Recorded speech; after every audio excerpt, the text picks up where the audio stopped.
listening to Shoreditch Radio. Yes! Gaia, thank you so much for having us here at Burro y Salvia. Was that okay? Was that good enough pronunciation? Yes. Salvia? Absolutely. Cool. So tell us a little bit about the restaurant.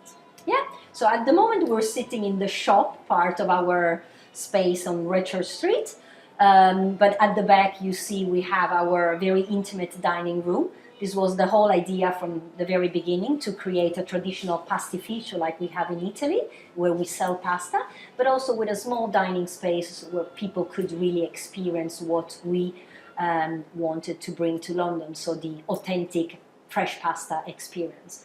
So what you see here at the back is one of my sfoglina, the pasta makers, hand rolling the pasta. We do it every day so that the pasta is always super fresh, both at the counter and in the restaurant.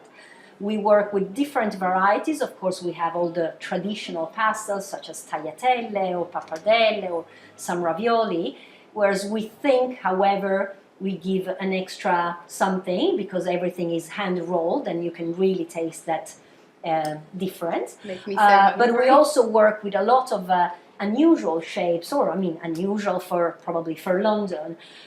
We have all these funny names because we Italians like to be very creative. So we have, for example, at the moment the cardinali, which is the cardinal hats, which is a beautiful shape, very time consuming.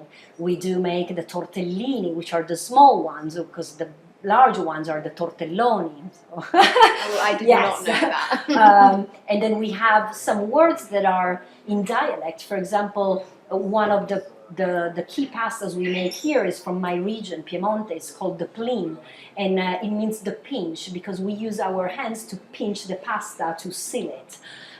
So of course, you know, like Italians that live in London recognize these shapes, but I can see that non-Italians are getting very into the pasta and they come back and they call them, and you know, they want to be very precise. So, you know, we're trying to make it you know, something that we can share with the non-Italians rather than just keeping it for ourselves.